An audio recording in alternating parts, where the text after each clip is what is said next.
ሜሲ ለመበቀል ብዙ አልጠበቀም። በ2009 ሁለቱ በድጋሚ ተገናኙ።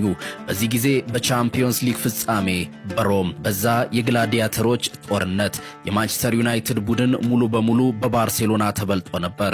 ሮናልዶ ጥቂት ሙከራዎችን ቢያደርግም የፔፕ ጋርዲዮላ ባርሴሎና ዘመን እንደነበር ግልጽ ነበር። እናም የዛ የበላይነት ማዕከል ሊዮኔል ሜሲ ነበር። ሜሲ በፍጻሜው ላይ የማያስቆም ነበር። በሰባኛው ደቂቃ ላይ በጭንቅላቱ ያስቆጠረው ጎል የጨዋታውን ፍጻሜ አበሰረ። ባርሴሎና ዋንጫውን አነሳ። ሜሲም የዛን ዓመት ባሎን ዶር ወሰደ። አሁን ውጤቱ 1-1 ሆኗል። እናም ታሪክ ሊቀየር ሆነ። ሮናልዶ ወደ በርናባው ወደ ሪያል ማድሪድ ተዘዋወረ። ይህ የኤል ክላሲኮ ጦርነት መጀመሪያ ነበር። ከ2009 እስከ 2018 ድረስ ሜሲና ሮናልዶ የተገናኙባቸው ኤል ክላሲኮች የእግር ኳስ ሱፐር ቦውል ሆነው ነበር። በሮናልዶ የመጀመሪያ የላሊጋ ሲዝን የዋንጫ ፉክክሩ በሁለቱ ክለቦች መካከል እየተቀያየረ ነበር። በመጀመሪያው ኤል ክላሲኮ ሁለቱም በጉዳት ስጋት ውስጥ ነበሩ፣ ግን ተሰለፉ። ሮናልዶ ጥሩ ዕድል ቢያገኝም ባርሴሎና በዝላታን ኢብራሂሞቪች ጎል 1-0 አሸነፈ። በመልሱ ጨዋታ ይሄኛው ደግሞ የዋንጫ ወሳኝ ነበር። ሜሲ በድጋሚ አበራ፣ 1 ጎል አስቆጠረ። ባርሴሎና 2-0 አሸነፈ። ባርሳም ላሊጋውን በ3 ነጥብ ብልጫ ወሰደ። በዚህ ዙር ሜሲ ከሮናልዶ በግልጽ በልጦ ነበር።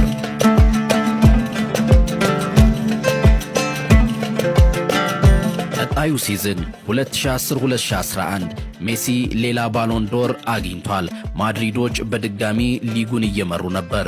ግን በዚህ ጊዜ ሜሲ ጆዜ ሞሪንሆን፣ ሮናልዶንና ሎስ ብላንኮስን የሕይወታቸው ማይረሳውን ውርደት አቅምሷቸዋል። ባርሴሎና 5-0 አሸነፈ። ሜሲ 2 አሲስት አደረገ። ከ10 ደረጃ ተሰጠው።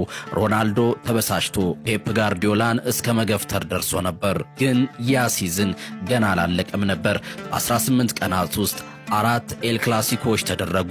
በላሊጋ፣ በኮፓ ዴል ሬ ፍጻሜና በቻምፒዮንስ ሊግ የግማሽ ፍጻሜ ደርሶ መልስ። ይህ የሲኒማ ያህል ድራማ ነበር። በሊጉ ጨዋታው 1-1 አለቀ።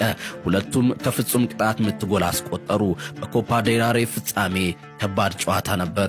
በመጨረሻም በጭማሪ ሰዓት ሮናልዶ በድንቅ የጭንቅላት ጎል ሪያል ማድሪድን 1-0 እንዲያሸንፍ አደረገ።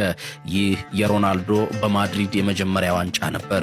በቻምፒዮንስ ሊግ የመጀመሪያ ጨዋታ ሊዮኔል ሜሲ የመጫወቻ ሜዳውን ተቆጣጠረው፣ 2 ጎሎችን አስቆጠረ። አንደኛው በታሪክ ከሚጠቀሱት የሜሲ ድንቅ ጎሎች አንዱ ነበር። ባርሴሎና 2-0 አሸነፈ። በቻምፒዮንስ ሊግ የመልስ ጨዋታ 1-1 ተጠናቀቀ። ሜሲ በደርሶ መልስ አሸናፊ ሆኖ ወደ ፍጻሜ ያለፈ። ቻምፒዮንስ ሊጉንም ሌላ ባሎን ዶርንም አነሳ።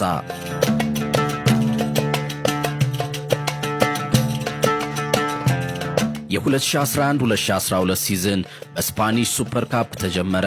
በድጋሚ ሜሲና ሮናልዶ ሾው ሰሩ። በመጀመሪያው ጨዋታ 2-2 ሲለያዩ ሜሲ 1 ጎል 1 አሲስት አደረገ። በመልሱ ጨዋታ ሮናልዶ በካምፕ ኑ የመጀመሪያ ጎሉን አስቆጠረ። ግን በ88ኛው ደቂቃ ሊዮኔል ሜሲ በድጋሚ ብቅ አለ። የማሸነፊያ ጎል አስቆጠረ። ባርሴሎና በድምር 5-4 አሸነፈ። ሜሲ በሮናልዶ ላይ የበላይነቱን የቀጠለ መሰለ። ሜሲ በላሊጋውም 3-1 ሲያሸንፉ አሲስት አደረገ። በኮፓ ዴል ሬም ባርሴሎና በድምር 4-3 አሸነፈ።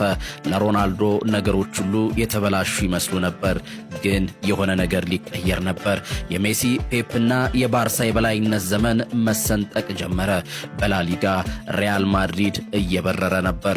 በኤፕሪል ሲገናኙ ሮናልዶ የማን ኦፍ ዘ ማች ብቃት አሳየ።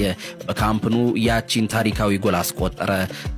ካማ ተረጋጉ የሚለውን ምልክት አሳየ። ሪያል ማድሪድ 2-1 አሸነፈ። ላሊጋውንም በ100 ነጥብ ወሰደ። ሮናልዶ መልስ መስጠት ጀምሯል። በ2012-2013 ሲዝን ሮናልዶ በሱፐር ካፕ በድጋሚ አበራ። በሁለቱም ጨዋታዎች ጎል አስቆጠረ። ማድሪድም ዋንጫውን በአዌይ ጎል ሕግ አነሳ። በላሊጋ ሲገናኙ 2-2 ተለያዩ። ሁለቱም 2 ጎል አስቆጠሩ።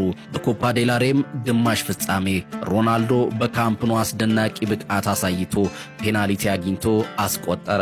ሌላም ጨመረ። ሪያል ማድሪድ አሸንፎ አለፈ። ማድሪዶች በሊጉም 2-1 አሸነፉ። አሁን ፉክክሩ እውነተኛ ፉክክር ሆኗል። የ2013-2014 ሲዝን ድራማ ነበር። ላሊጋው በባርሳ በአትሌቲኮና በሪያል መካከል ነበር። የመጀመሪያውን ኤል ክላሲኮ ባርሴሎና 2-1 አሸነፈ። ግን የመልሱ ጨዋታ የ7 ጎሎች ድራማ ነበር። ሮናልዶ ፔናልቲ አግኝቶ አስቆጠረ። ግን ሊዮኔል ሜሲ በዛ ምሽት ሃትሪክ ሰራ። ሁለተኛውን ፔናልቲ አሸንፎ አስቆጠረ። ሶስተኛውንም እንደዛው። ባርሴሎና 4-3 አሸነፈ። 2014-2015 ሲዝን ባርሴሎና ታሪካዊ 3 ዋንጫዎችን አነሳ። ትሬብል። ሜሲ 58 ጎሎችን አስቆጠረ። በሚገርም ሁኔታ ሮናልዶ በዛ ሲዝን 61 ጎሎች ነበሩት። በሊጉ ሲገናኙ ሪያል ማድሪድ መጀመሪያ 3-1 አሸነፈ። በመልሱ ጨዋታ ግን ሜሲ ባርሴሎና 2-1 እንዲያሸንፍ አሲስት አደረገ። 2015-2016 ሲዝን ሮናልዶ መልሶ ለመምጣት ዝግጁ ነበር። በመጀመሪያው ኤል ክላሲኮ ባርሳ 4-0 ቢያሸንፍም ሪያል ማድሪድ ዚነዲን ዚዳንን ሾመ። ነገሮች ተቀየሩ። በሁለተኛው ኤል ክላሲኮ ሮናልዶ በ85ኛው ደቂቃ የማሸነፊያ ጎል አስቆጠረ። 2-1 አሸነፉ። ሪያል ማድሪድ ሻምፒዮንስ ሊጉን አነሳ። ሮናልዶም 4ኛ ባሎን ዶሩን አገኘ። 2016-2017 ሲዝን የመጀመሪያው ጨዋታ 1-1 አለቀ። ግን የመልሱ ክላሲኮ ምናልባትም በታሪክ የማይረሳው ነው። ሮናልዶ ጥሩ ቀን አልነበረውም። ጨዋታው 2-2 ሆኖ በመጨረሻው ደቂቃ ላይ ነበር። እናም ሊዮኔል ሜሲ ብቅ አለ። የማሸነፊያ ጎል አስቆጠረ። በበርናባው ቆሞ ማሊያ ቁጥሩን ለስታዲየሙ አሳየ። ይህ የሜሲ የበላይነት ማሳያ ነበር። 2017-2018 ሲዝን በሱፐር ካፕ ተገናኙ። ሜሲ ከፔናልቲ አስቆጠረ። ከ3 ደቂቃ በኋላ ሮናልዶ አስደናቂ ጎል አስቆጠረ። ማሊያውን አውልቆ ለካምፕ ኑ አሳየ። ከ2 ደቂቃ በኋላ በቀይ ካርድ ተወገደ። ሪያል ማድሪድ ግን ዋንጫውን አሸነፈ።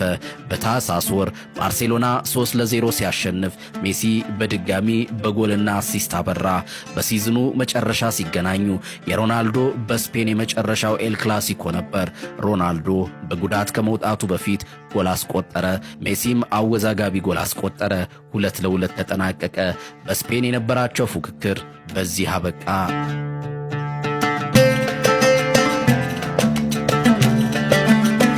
ሮናልዶ ወደ ጁቬንቱስ ተዘዋወረ። ዓለም ሁለቱ እንደገና ሲገናኙ ለማየት ጓጉቶ ነበር። በ2020-2021 የቻምፒዮንስ ሊግ የምድብ ጨዋታ እድሉ ተፈጠረ። የጁቬንቱስና ባርሴሎና ጨዋታ በሚያሳዝን ሁኔታ ሮናልዶ በመጀመሪያው ጨዋታ በህመም ምክንያት አልተሰለፈም። ስለዚህ ለመጨረሻ ጊዜ አንድ ጨዋታ ቀረን። በታህሳስ 8 2020 ሜሲና ሮናልዶ ለ34ኛና ለመጨረሻ ጊዜ ተፋጠጡ። እናም በመጨረሻው ጨዋታ ክርስቲያኖ ሮናልዶ የመጨረሻውን ሳቅ ሳቀ። 2 የፍጹም ቅጣት ምቶችን አስቆጠረ። አንደኛውን ራሱ ነው ያገኘው።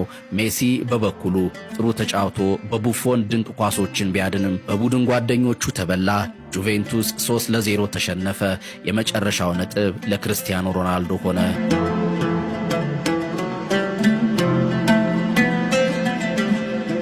አሁን ነጥቦችን የመደመር ጊዜ ነው። ከ2008 እስከ 2020 በእነዚህ 34 ወሳኝ ጨዋታዎች ማን አሸነፈ? በአጠቃላይ የፊት ለፊት ግንኙነት ሊዮኔል ሜሲ በ16 ጨዋታዎች ሲያሸንፍ ክርስቲያኖ ሮናልዶ በ11 ጨዋታዎች አሸንፈዋል። 7 ጨዋታዎች አቻ ተጠናቀዋል። በትልልቅ ጨዋታዎችስ ዋንጫ፣ ወሳኝ የግማሽ ፍጻሜና የፍጻሜ ጨዋታዎች ሜሲ በድጋሚ በ7 ድሎች ይመራል። ሮናልዶ 3 አሸንፏል። እና በመጨረሻም በእነዚህ 34 ጨዋታዎች ውስጥ ያስቆጠሯቸው ጎሎች ሊዮኔል ሜሲ 21 ጎሎችና 11 አሲስቶች ለጎል የሆኑ ኳሶችን አመቻችቷል። ክርስቲያኖ ሮናልዶ 20 ጎሎችና 1 አሲስት ብቻ። ስለዚህ ክርክሩ ለዘላለም ይቀጥላል። ሁለቱም በዘመናቸው ተወዳዳሪ ያልተገኘላቸው ምናልባትም በታሪክ ምርጥ ተጫዋቾች ናቸው። ግን የፊት ለፊት ግንኙነታቸው ብቻ ቁጥሮችን ብቻ ስንመለከት ሊዮኔል ሜሲ በግልጽ የበላይ ሆኖ ይወጣል።